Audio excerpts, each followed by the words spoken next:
여의도맨션 구독자 여러분 안녕하십니까, 박정호입니다. 너는 알겠지만 중국과 러시아가 2차 세계대전 이후 아주 초창기에는 사이가 그때는 좀 안 좋았죠. 그렇지. 네, 국경 분쟁이 있었잖아요. 정확하게 기억하네. 1960년대 들어서 중소 분쟁이라고 불리울 정도로 사이가 굉장히 안 좋았어. 네. 근데 그때 사이가 안 좋았던 이유가 국경 문제라는 직접적인 것이 기폭제가 되긴 했지만 전방위적으로 이념, 정치, 군사적인 갈등이 동시다발적으로 일어나는 일들이 맞물려 있었어. 그게 뭔지를 좀 설명을 해주면 일단 마오쩌둥하고 후르시초프. 후르시초프. 이- 스탈린 사후에. 그렇지. 네. 이 두 사람의 어떻게 보면 공산주의에 대한 견해가 좀 달랐어. 마오쩌둥은 철저히 농업하고 농민을 중시해야 된다라고 하면서 네. 중국식 사회주의를 강조하면서 어떻게 보면 우리 공산국가 또는 사회주의 국가들이 진을 칠 때 가장 방점을 삼아야 되는 건 농업이 근본이다. 이렇게 주장을 하고 강요를 했었는데 강조를 해왔었는데 후르시초프는 아니다. 지금 무슨 농업이냐. 산업이 더 중요하다. 그래서 산업 발전, 과학기술 발전 이쪽을 추진해야 된다 하면서 같이 공동에 대한 대호, 연대 이런 걸 할 때 서로 다른 쪽을 지향하는 걸 자꾸 서로 주장한 거야. 그러다 보니까 여기서 하나 문제가 생겼고, 그 다음에 대외 정책에서도 중국과 러시아는 한쪽 진영의 양대 수장이잖아. 그렇죠. 그러다 보니까 제3세계 국가라든가 아시아에 대해서도 뭐라고 해야 돼? 그 단일 대우로 접근을 해야 되는데 아시아 지역의 공산권 국가를 더 확산시키는 데 있어서 더 어떻게 보면 단일 대우로 해야 뭔가 뭐랄까 공존이 가능한 거잖아. 그런데 슬슬 어떤 일이 생겼냐면 마오도 그렇고 후르시초프도 아시아 국가들에게 물어보는 거야. 너는 중국식으로 할 거야? 우리 소련식으로 할 거야? 정해. 강요하는구나. 선택을 강요하는구나. 아니 우리 다 같은 이념을 지향하는 데 아닙니까? 야 이렇게 순진한 소리를 하고 있어. 야 그럼 넌 내가 너 보조금 안 줘. 아니면 내가 너 지원 안 해줘. 이렇게 되는 거야. 그래서 특히 이게 어쩔 수 없어. 그 강대국이 국경을 접하고 있으니까 이 근처가 서로 간의 영역 아니야, 영역. 그렇죠. 영향력을 행사할 수 있는 그쪽에서 서로 더 우리 쪽으로 땡겨 오려고 그런 것들이 자꾸 부닥치는 거야. 사회주의 진영 간에 분란이 생겼어. 뭐냐면 여러 사회주의 국가들이 이 사실을 알아버린 거야. 그래서 유럽에 있는 국가들뿐만 아니라 이런 그 국가들도 예를 들어서 이럴 수가 있잖아. 소련이 자기 위성 국가들이야. 그런데 야 내가 지금 큰형이 좀 급해. 이건 좀 네가 양보해서 나한테 싸게 조달해줘. 이럴 수 있잖아. 그런데 이거 나한테 섭섭하게 구네. 매번 양보하라 그러고. 그러면 저는 이제 소련하고 일 안 하고 저 중국하고 거래 트겠습니다. 자꾸 이러는 거야. 그래서 이게 단순히 아시아적뿐만 아니라 유럽에 있는 공산권 국가들 내에서도 러시아와 그냥 소련하고 구소련하고 중국을 서로 이렇게 뭐라고 해야 돼? 좀 어느 쪽에 줄을 서야 되나 뭐 이렇게. 맞아. 그러면서 이쪽에 들은 것처럼 재면서 이렇게 행보를 하는 이런 일들이 생긴 거야. 그러다가 슬슬 이제 서로 이제 갈등의 골이 깊어졌었는데 네가 말한 국경 지역이거든. 이쪽 지역에서 무력 충돌이 한번 딱 생기면서 군사적 긴장감이 확 높아졌고 사망자들도 막 나왔지. 그렇지. 바로 이걸 계기로 이제 중국과 소련은 그래, 넌 너대로 가. 난 나대로 갈게. 이렇게 확실히 갈라져 버린 상황이 생긴 거야. 그러면 이렇게 악화일로로 계속 점철됐던 중러 관계, 러중 관계. 이 중러 관계와 러중 관계를 봉합한 게 누구냐? 86년도에 바로 블라디보스토크 선언이라는 게 있었거든. 86년도면 누구야? 고르바초프. 네. 이 사람이 안 되겠다. 중국하고 86년도니까 20년 만이네. 그렇죠. 20년 만에 화해해야겠다. 그래서 블라디보스토크 선언이라는 걸 처음 이제 하게 돼. 왜 그러면 고르바초프는 갑자기 중국하고 화해를 하려고 했었을까? 86년도에. 아무래도 이제 미국하고 관련이 있을 것 같아요. 근데 소련 패망이 언제야? 1991년? 그렇지. 그리고 고르비는 어떻게 보면 뭐라고 해야 돼? 마지막 서기장. 마지막 서기장이지. 미하일 고르바초프. 고르바초프가 개혁 개방을 선택했던 것은 경제적으로 이게 도저히 답이 없기 때문이었거든. 그런데 소련 내부의 체질이 너무 취약해지고 너무 어려움이 많아지니까 이 내부 체질을 드디어 개선해야 될 상황이 됐어. 근데 내부 체질을 개선하려고 하니까 돈도 많이 들고 불협화음도 많이 생길 것 같고 여러 불안불안한 요소도 많아 보여요. 그래서 이거 하기 전에 먼저 대외적인 리스크부터 좀 안정감 있게 바꿔주자. 국경을 엄청난 면적으로 접하고 있는 저 만만치 않은 중국, 쟤하고 먼저 화해부터 해야겠다. 안 그러건 이 지금 점점 어려워져서 내일 모레 망해도 이상하지 않을 우리 소련, 이거 내 추스리는데 전력 집중 못해? 이렇게 해서 그게 가장 큰 이유였어. 그래서 고르바초프가 중국에 먼저 연락을 해. 우리 지역의 평화와 국제적인 공조 이런 걸 같이 해가는, 그런데 우리 사인하자. 미안해. 하면서 고르비가 먼저 이 외교 정책의 노선을 확 틀어버린 거야.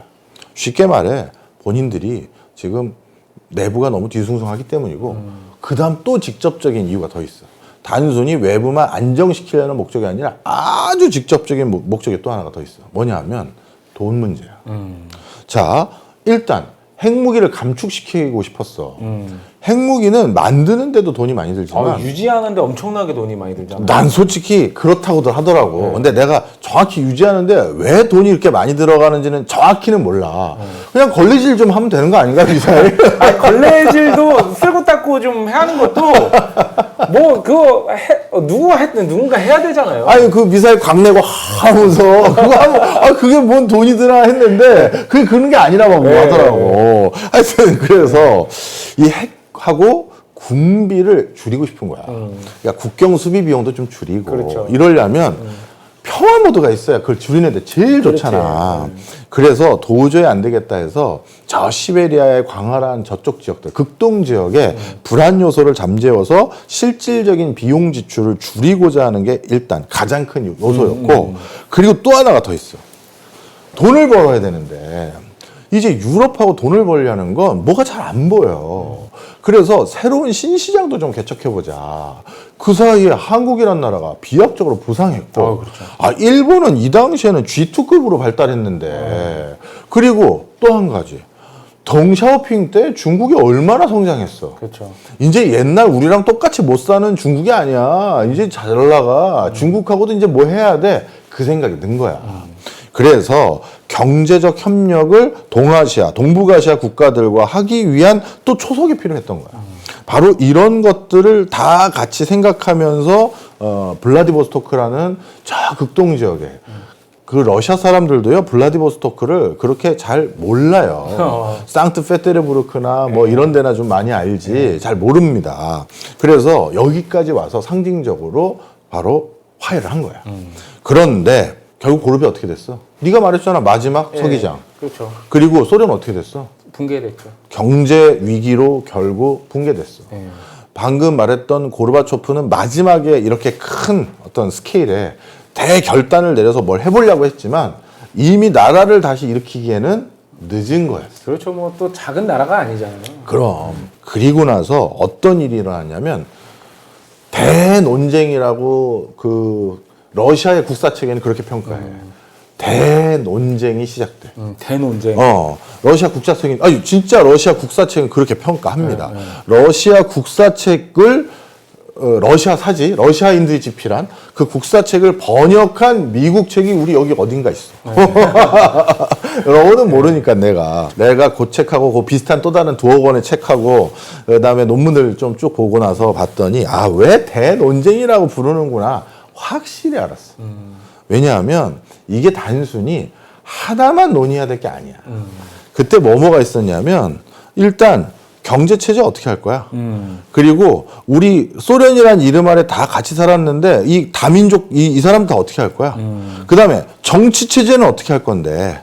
그리고 이데올로기는 그냥 우리 그냥 각자 알아서 정하는 걸로 할 거야? 아니면 자치공화국이 전부 그래도 단일 이데올로기로 갈 거야? 그리고 사회적 갈등 어떻게 해결할 거야? 뭐 해서 논의가 하나가 아니라 할 게 한두 가지가 아니네요. 그렇지. 대표적으로 대전환의 가장 중요한 건 러시아 및 이제 다른 독립국가들, 이 독립국가들이 그럼 우린 이제 시장 경제 도입하는 거예요. 그 다음에 아니면 자본주의 도입하는 겁니까?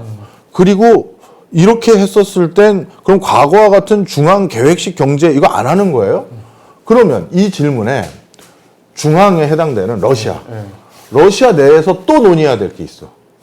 여기에 대해서 각각 신생 독립국가들에게 우리가 답을 줄까 말까. 일단은 제일 먼저 정립을 해야 되는 게 지금 러시아하고 우리하고는 무슨 사이지? 이거부터 좀 정립을 해야 됐을 것 같아요. 신생 독립국들. 그러니까 우리는 무슨 관계인 거야?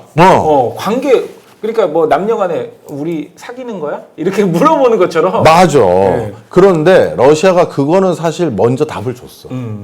우리 이제 니네들 못 먹여 살려. 알아서들 해. 완전한 개별체다.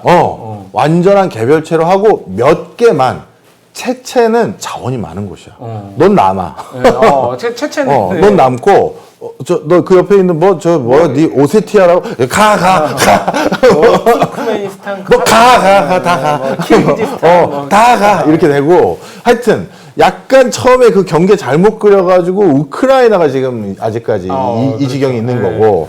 하여튼 그래서 아주 알토란 같은 거 빼고는 일단 니네들에게 대해서 내가 책임지기로 했던 것으로부터 자유로워지고 싶었던 거야. 그래서 가라고 했는데 그런데 얘네들은 항상 저기만 쳐다보고 있었었잖아. 그렇죠. 그러니 그럼 우리 가라는 게요. 이제 우리는 자유진영 시장경제 하면 되는 거예요? 물어봤더니 그러면 이제 러시아 내부에서 이걸 우리가 답을 줘야 되는 겁니까? 니들이 알아서 정해야 된다라고 해야 되는 겁니까? 이것도 결정을 해줘야 되는 거지.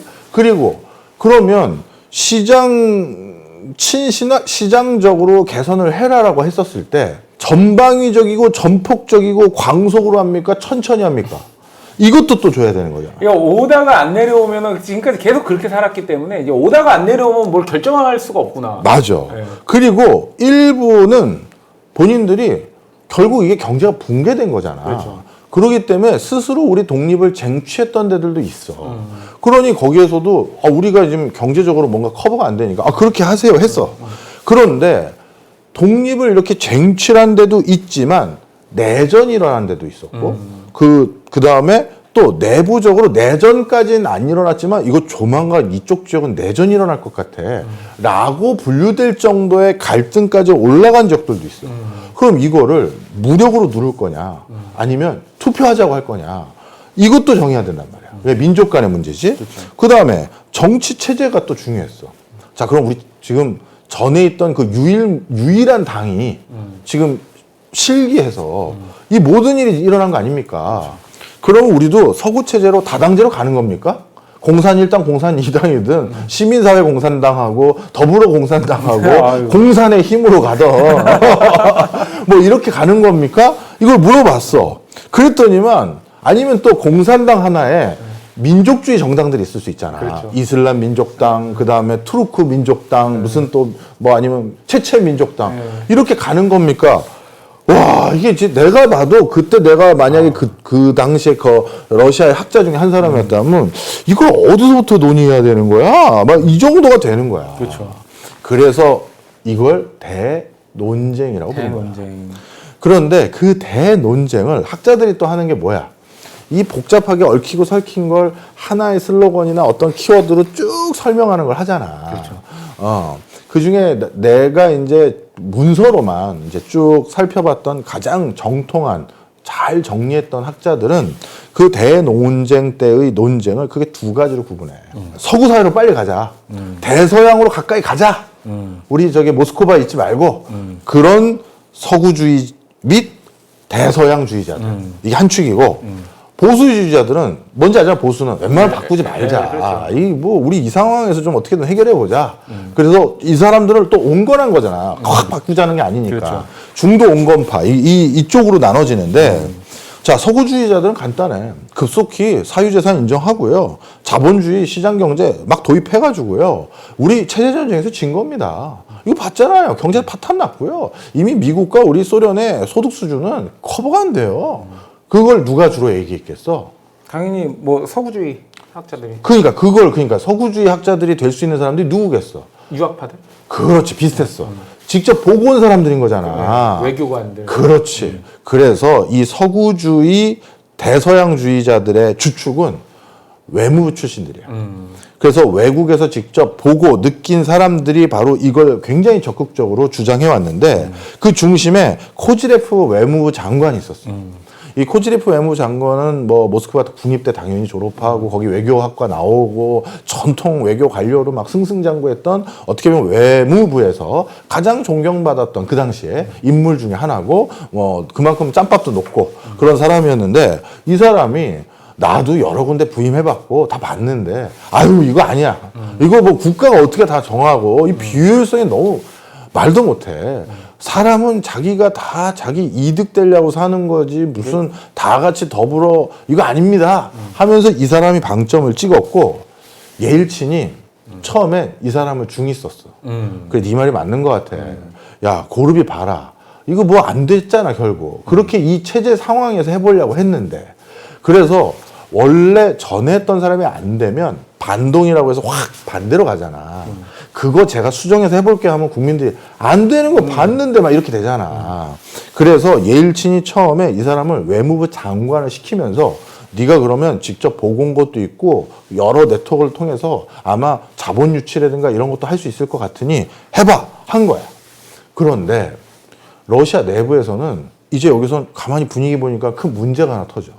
어떤 문제가 터지냐면 뭐 대서양까지 가보자고 서구주의로 가겠다고? 야 그러면 앞으로 우리 회사는 뭐 하는 거야? 어느 회사일까? 무기 방산회사? 정답입니다. 방산회사들. 우리 뭐라고 부르냐면 군산복합체라고 하지. 군산복합체. 군산복합체들. 러시아의 가장 큰 산업이었어. 아프리카를 비롯해서 전 세계 공산권 국가가 자주국방하는 데 필요한 무기를 제공해줬던 곳들이잖아. 그렇죠. 미국이 팔고. 그랬던 곳에서 갑자기 야 그러면 서구 사회와 친하게 지내면 우리 무기는 누가 사는 거야? 아무도 살 필요가 없는 거잖아. 그렇죠. 야 이건 아니지. 그런데 그 군산복합체는 러시아 내에서 가장 큰 경제적 헤게모니를 가지고 있었어. 그렇죠. 가장 큰 돈을 벌었고 그리고 해외와 거래를 하다 보니까 이 항상 군산복합체는 어쩔 수 없는 특성이 살 수 있는 사람이 각 나라에 하나밖에 없어. 그 나라 정부. 그러니 로비가 들어갈 수밖에 없고 그렇죠. 우리나라에서 이거 무기 살 사람 나밖에 없는데 나한테 뭐 없어? 이렇게 요구하잖아. 특히 또 아프리카의 그 독재 국가들 많고. 그럼. 네. 그러다 보니까 그 사람들한테 로비하게 돈 좀 주세요. 따로 계좌들을 관리하는 것들이 많았어. 그런데 국가가 풍지박산 나서 열 몇 개로 막 다 쪼개져고 있을 때 그 체계가 잘 관리가 되겠어요? 그러니 주머니에 쌈짓돈도 많다고. 그래서 어떻게 했느냐? 대서양주의자들의 논리를 눌러. 그래서 내부의 언론들 그리고 그 어떻게 보면 석학들 학자들에게 스폰 아닌 스폰을 대주면서 저 사람들 얘기가 말이 됩니까? 아, 우리 뭐 연구비 필요하시다고 했는데 하면서 본격적으로 여론몰이를 하는 거야. 급격하게 바꾸면 뭐 큰일 납니다. 맞아. 그리고 그 사람들이 말이야, 실제 우리를 더 산산조각 내기 위해서 이렇게 하는 거야 등등 별의별 소리를 다 하는 거야. 그래서 어떻게 했느냐? 결국 서구주의에 대한 비판의 목소리가 러시아 내부에서 엄청나게 높았어. 여론몰이를 잘한 거지. 쟤네들 때문에 망한 거다 소리까지 이제 나오는 거죠. 그렇지. 거의 저렇게, 아직 한 건 아무것도 없어. 그러니까 저렇게 되면 더 크게 망한다. 이렇게 되는 거야. 그래서 옐친까지도 위태로워진 거야. 아니, 저런 사람들과 부하내동하고 있는 게 우리가 새로 뽑은 대통령이야? 그러니 옐친이 어떻게 했느냐? 자기 살아남아야 되잖아. 고르비처럼 저렇게 저기 한대 가서 휴양소에서 조용히 여생을 보내게 될 수는 없잖아. 그래서 예일친이 아까 말했던 그라초프 외교부 장관으로 임명했던 그 사람을 숙청해. 외교부 장관에서 내리고 너 왜 이런 쓸데없는 걸 들고 와서 이거 내 잘못이 아니라 제가 하자고 한 거라고 해서 노선을 확 잘라버리는 거야. 이때 군산복합체가 예일친 옆에 바짝 붙인 사람이 있어. 그 사람은 그라초프라는 사람인데 그 사람은 국방부 장관이 돼. 이 국방부 장관이 돼서 사실 이 사람이 외교부 장관 밑에 자기 사람을 자꾸 넣은 거야. 자기 사람을 자꾸 넣어서 뭘 했느냐? 외교부에 자꾸 분란이 일어나게 만들고 외교부 하나도 외교부 장관이 컨트롤 통제를 못하는 모양새를 만든 거야.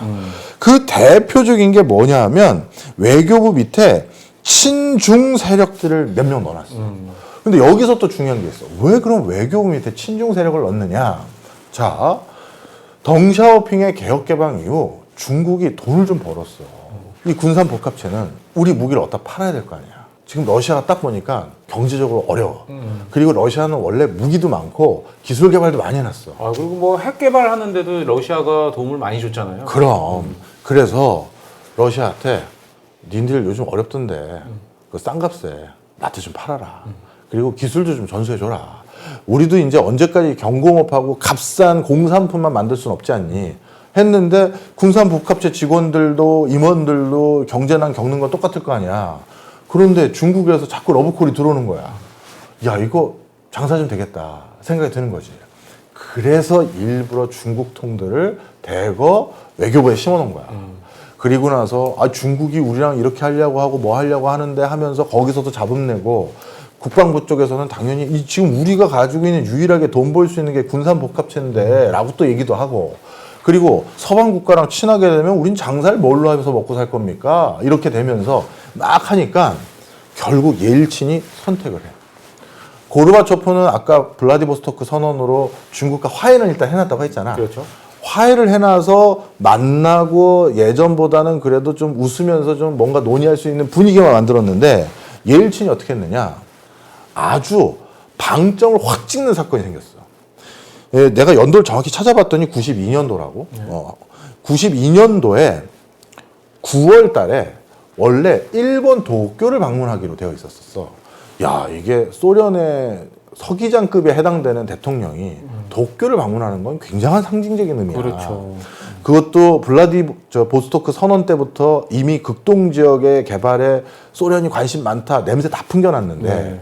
그리고 소련과 러시아, 정확히 말하면 러시아와 일본은 무슨 분쟁이 있어? 아이 뭐 쿨열도 영토 분쟁 있잖아. 분쟁 있잖아요. 네. 그런 국가의 수반이 일본을 찾아간다? 이거 대단한 일인 거거든. 그렇죠.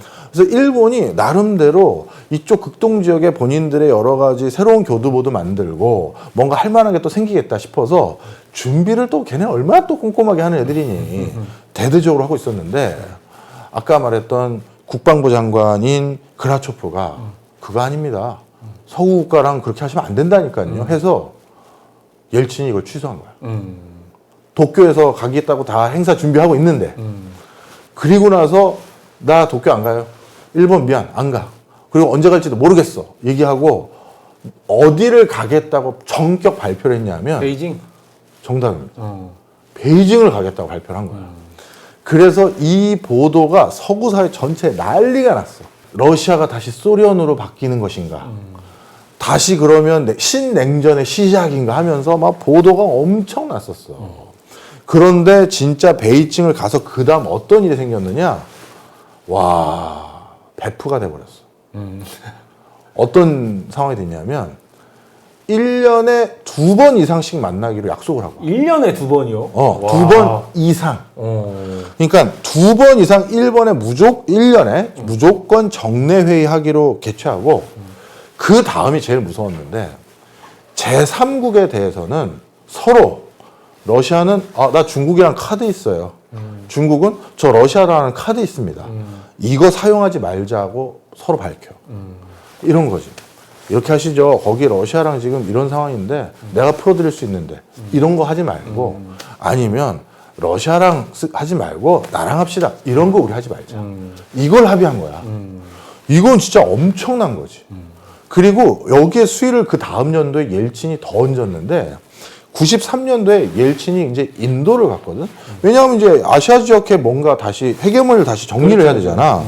인도를 방문했는데 인도는 또 아시아의 또 다른 지역의 그 축이죠. 축이잖아. 제3세계 축이죠. 근데 인도 가서 뭐라고 한 줄 알아? 우리 러시아는요, 아시아의 주된 채널은 중국입니다. 그러고 갔어. 그러니까 인도도 또 얘가 여기 와서 지금 뭔 소리라는 거야. 이런 분위기가 된 거지. 그래서 진짜 이때 옐친이 확실히 중국에 대한 노선을 공고해 준 거야. 그때 옐친이 중국에게 인정해 준 게 뭐냐 하면 타이완 오케이. 니네 땅이야. 이거 인정해줬고 중국은 그 대가로 체첸 전쟁에서 러시아를 지지하는 걸로 또 딜을 받고 그리고 UN 등의 국제기구에서 중국의 인권 문제들이 언급될 때마다 러시아가 반대 의사를 표명한 게 바로 이 옐친 이후부터. 상임이사국이니까. 그렇지. 그래서 이런 것들이 쭉 전개되게 됐던 가장 큰 배경은 옐친인데 그런데 옐친이 지금 보니까 행보가 너무 과할 정도잖아. 이렇게 과할 정도의 행보를 보이게 된 가장 결정적인 이유가 있어. 이게 진짜 핫한 거고, 이거 우리나라에서 아는 사람이 별로 없는데, 다음 시간.